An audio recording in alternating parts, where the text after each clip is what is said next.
दोस्तों, अपन राजस्थान इतिहास में टॉपिक पढ़ रहे थे राजस्थान के प्रमुख व्यक्तित्व और पिछले कई पार्टों में अपन ने इस टॉपिक के बारे में पढ़ा, यानी काफी व्यक्तियों के बारे में अपन ने चर्चा की।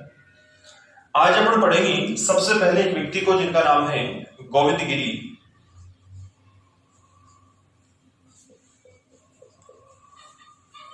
देखो, गोविंद गिरी जो है, इनका जन्म बड़जारे परिवार में होता है और बड़जारे परिवार में इनका जन्म है वो 1858 ईस्वी में होता है।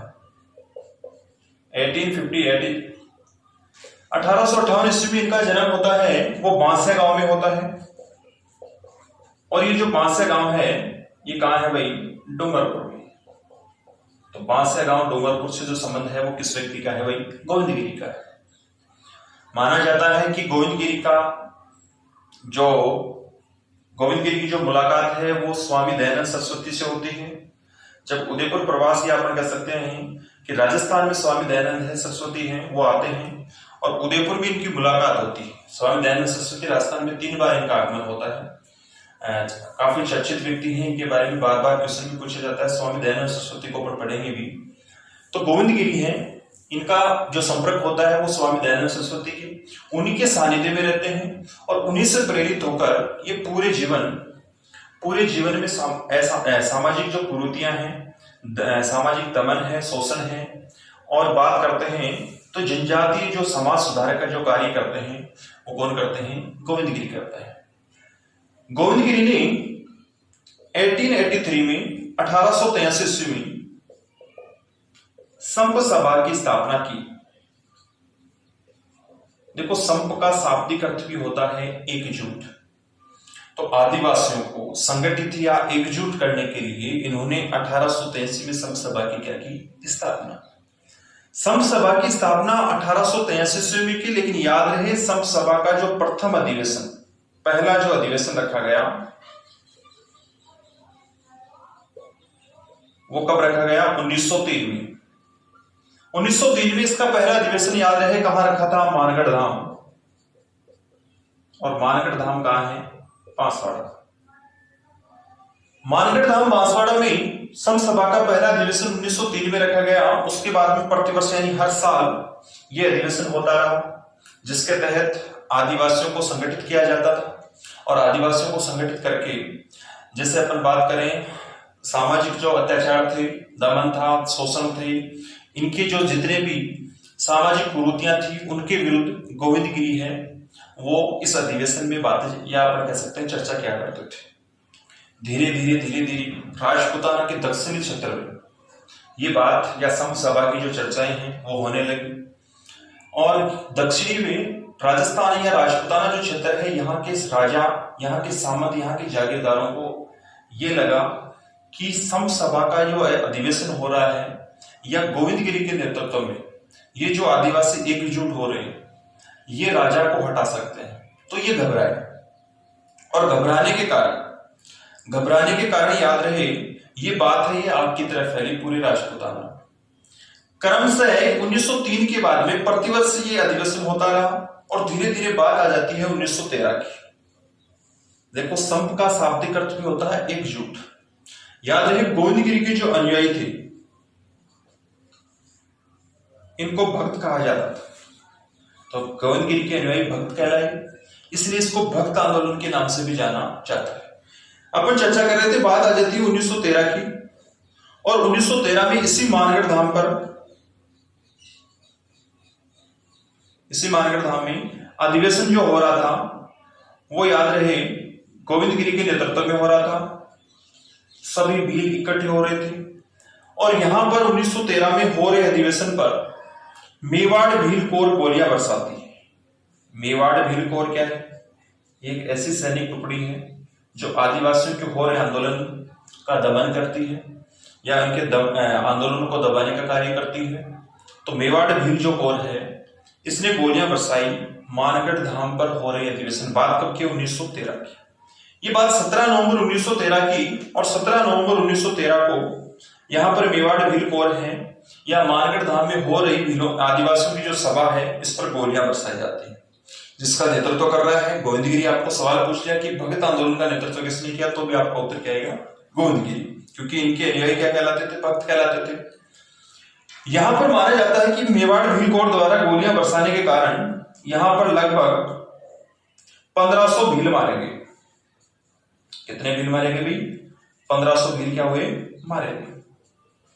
1500 भील मारे जाते हैं और इसको इतिहास में राजस्थान का जलियांवाला बाग हत्याकांड कहा जाता है। तो राजस्थान का जलियांवाला बाग हत्याकांड है, वो किस हत्याकांड को कहा जाता है? मानगढ़ धाम हत्याकांड को। कब हुआ था ये? 1913 में हुआ था।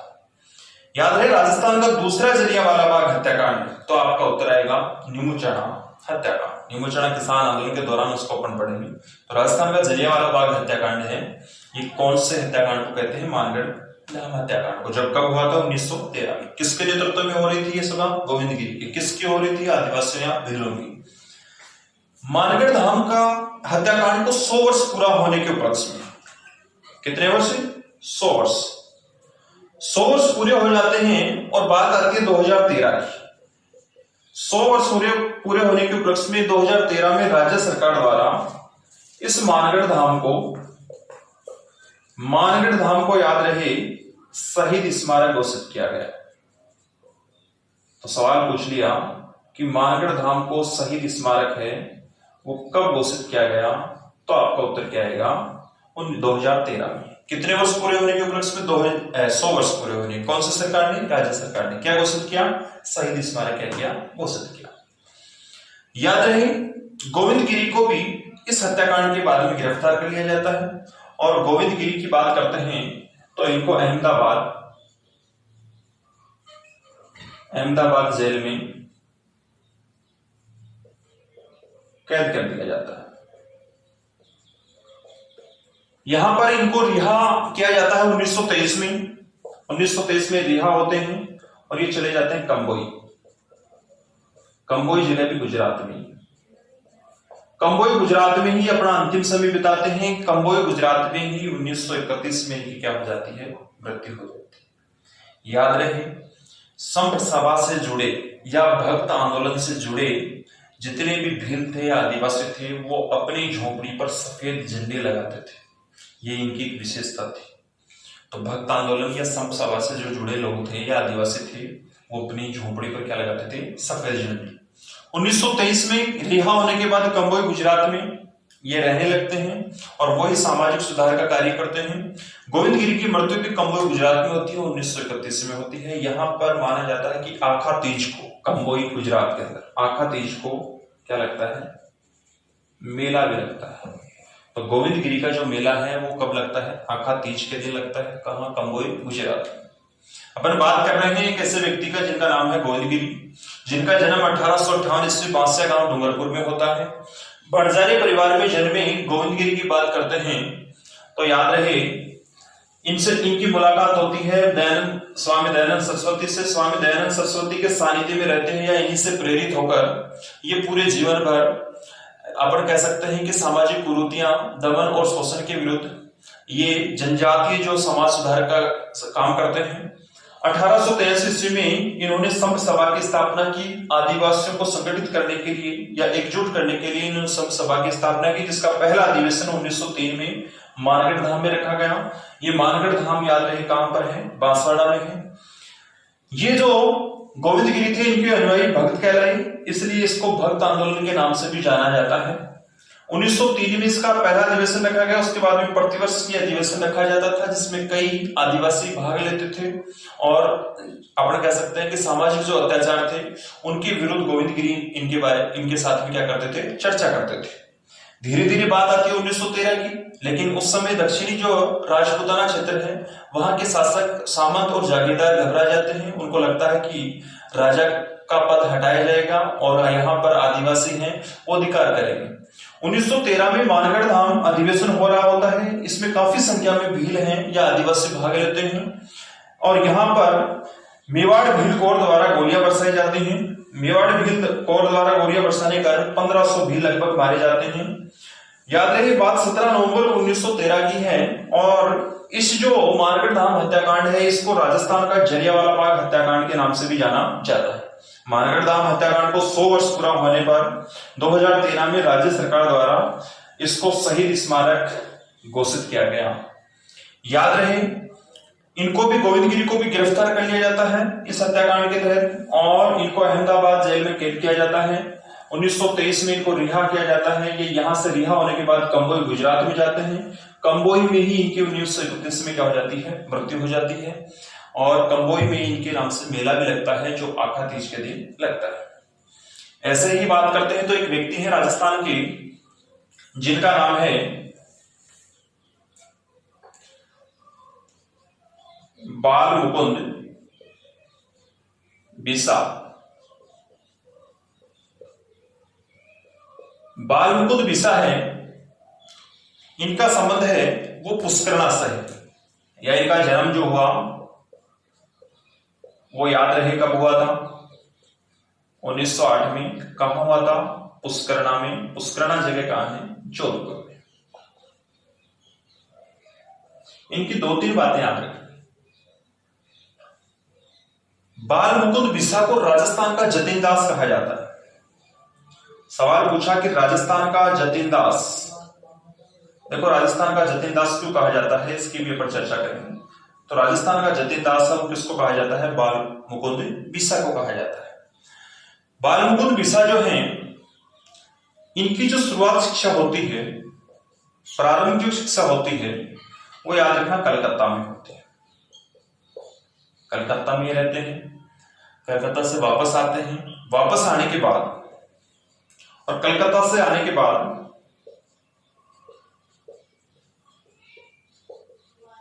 इन्होंने, याद रखना, कलकत्ता से आने के बाद में इन्होंने खादी भंडार की शुरुआत की। जोधपुर में खादी भंडार की शुरुआत है वो किसके द्वारा की गई थी? बाल मुकुंद बिसा द्वारा की गई थी। जोधपुर में खादी भंडार की शुरुआत करते हैं या अपन कह सकते हैं स्वदेशी पर जोर देते हैं। बाल मुकुंद बिसा वापस जब जोधपुर आते हैं उसी समय 1942 में यहां पर इसी जोधपुर में जैन अरण्यवास, मारवाड़ क्षेत्र जो है, यहां पर जैन अरण्यवास जो है, जैन अरण्यवास यहां पर पहले से जन आंदोलन कर रहे होते हैं और जैन अरण्यवास द्वारा के जन आंदोलन में ये भाग लेते हैं और जैन अरण्यवास द्वारा चलाए गए या इनके नेतृत्व में हो रहे जन आंदोलन में भाग लेने पर इन बाल मुकुंद बिसा को गिरफ्तार कर लिया जाता है।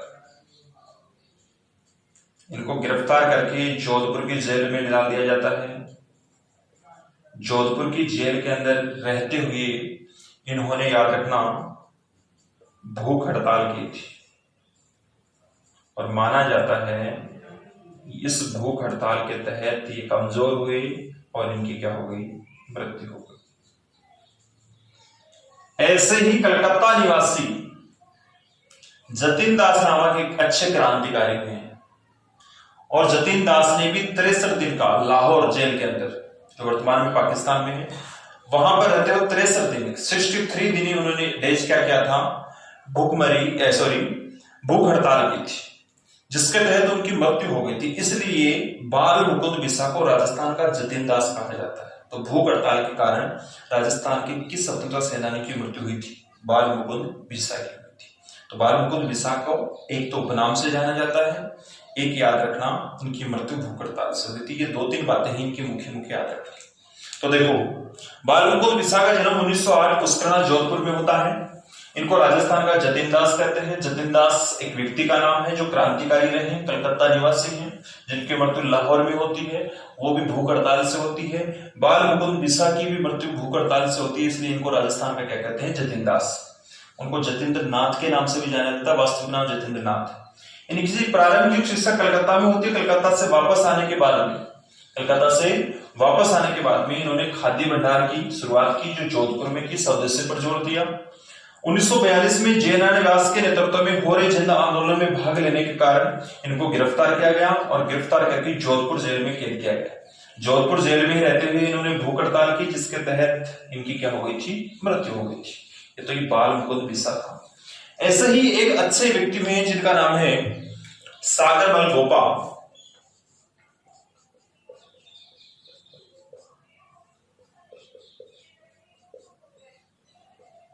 सागरमल गोपा का जो संबंध है वो जैसलमेर से है, यानी सागरमल गोपा का जो जन्म होता है वो 1900 ईस्वी में होता है और इनका जन्म कहां होता है?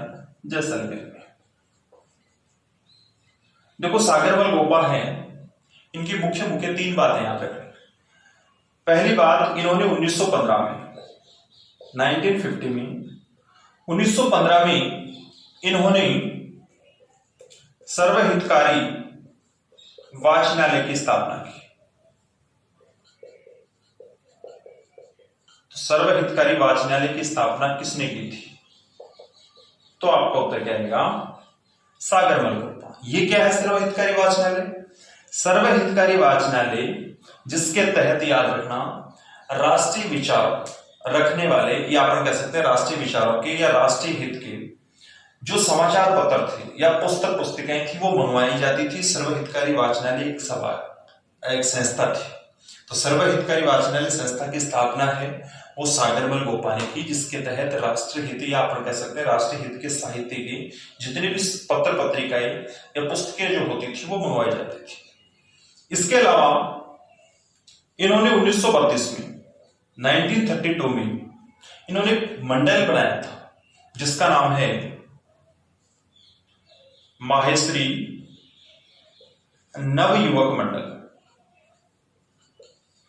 सवाल पूछा कि माहेश्वरी नवयुवक मंडल की स्थापना भी किसने की थी? तो सागरमल गोपा ने की थी, जिसके तहत अपन कह सकते हैं कि क्रांतिकारियों को एकजुट करने का कार्य या नए क्रांतिकारी जो जोड़ने का कार्य किया जाता था। तो माहेश्वरी नवयुवक मंडल की स्थापना है वो किसने की थी? सागरमल गोपा ने।